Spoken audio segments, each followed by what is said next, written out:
Welcome to Học tiếng Anh với Joseph, where we build vocabulary and practice pronunciation.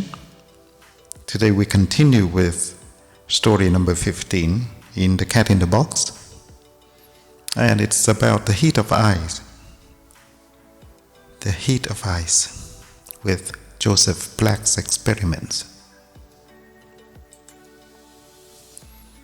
The heat of eyes. Ice has an intriguing property that fascinated scientists studying the nature of heat in the 18th century. As well as being intrinsically interesting, these studies had practical implications. It was just at this time steam power was beginning to be harnessed to drive the Industrial Revolution. The curious property is that when ice at the freezing point, 0 degrees Celsius, or in the units used in Britain then, 32 degrees Fahrenheit, is heated, its temperature stays the same until all the ice has melted into water. Only then does the temperature of the water increase as more heat is applied. The same sort of thing, of course, happens when other substances, such as metals, are melted, but ice is much easier to study. Other people have thought that if a lump of ice at the melting point were heated by a tiny amount, it would all melt.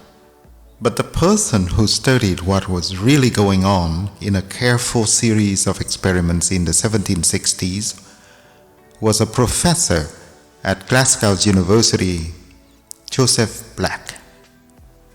Whenever Black did experiments, he measured everything that could be measured as accurately as possible.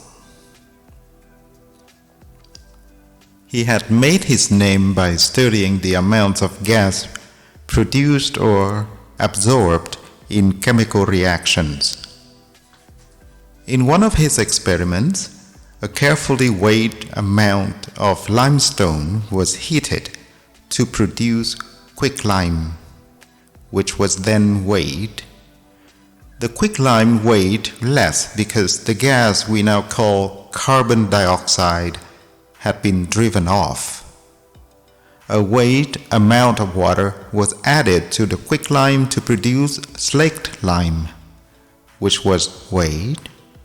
Then, a weighed amount of mild alkali was added to convert the slaked lime back into what weighing power proved to be the same amount of limestone that he had started with. Along the way, the differences in weight told him how much gas had been lost or absorbed at each stage. This was quantitative science as opposed to qualitative science, in which the changes in the character of the substances, their quality was noted, but there were no measurements of how much they had changed, the quantity. Black carried over this quantitative approach, a cornerstone of modern experimental science, into his studies of heat. He found that the amount of heat needed to melt a certain amount of ice at 32 degrees Fahrenheit into water at the same temperature was enough to raise the temperature of the water from 32 degrees Fahrenheit all the way to 140 degrees Fahrenheit or 60 degrees Celsius.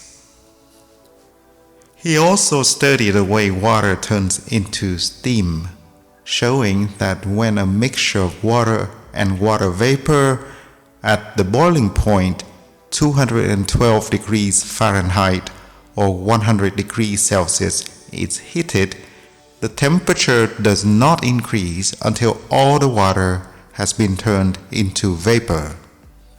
And if a certain weight of water, say a pound, at 32 degrees Fahrenheit is added to the same quantity of water at 212 degrees Fahrenheit, the resulting liquid has a temperature of 122 degrees Fahrenheit or 50 degrees Celsius, halfway between boiling and freezing.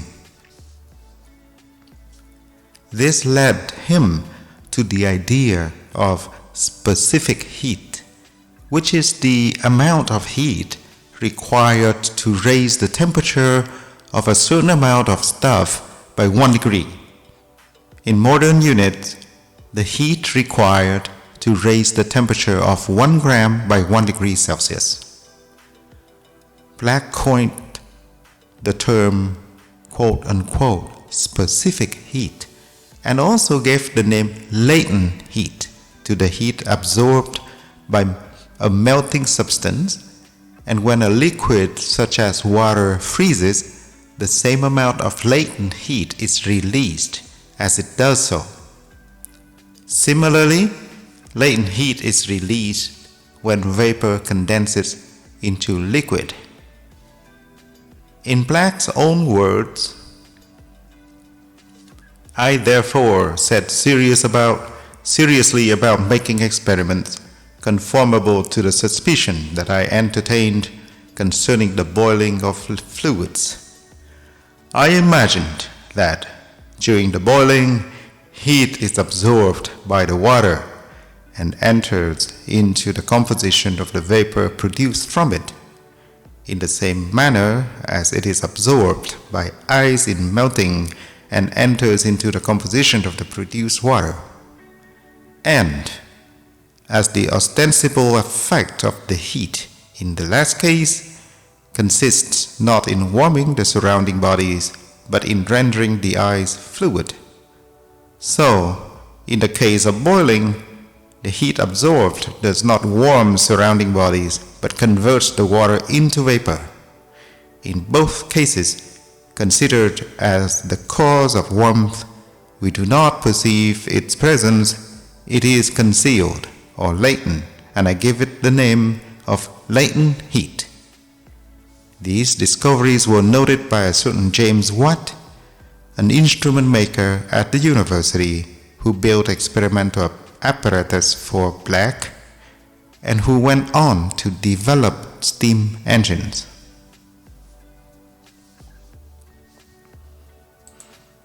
We have a lot of words and terms in this particular story, but here are the few. Intriguing, intrigue, intriguing, intrigue. Fascinate, fascinating, fascination, fascinate. Intrinsic, intrinsically, intrinsic, intrinsically. Harness, H-A-R, so harness. Industrial revolution, industrial revolution. Melting point, melting point.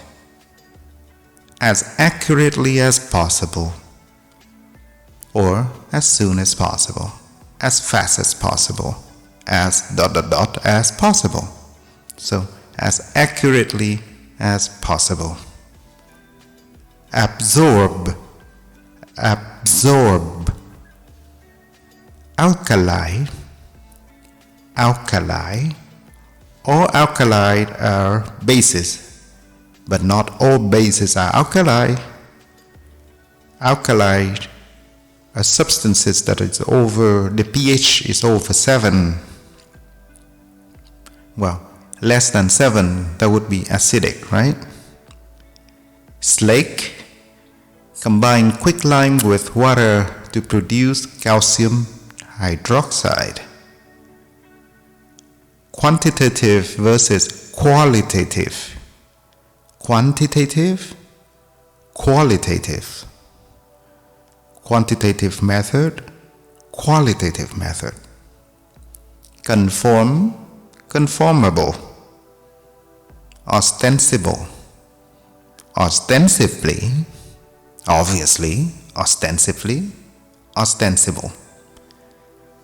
Apparatus, apparatus, apparatus, but apparatus, apparatus. Well, this concludes story number 15. I hope you enjoyed it. Thank you for your time, and as usual, I will see you in the next story. Bye for now.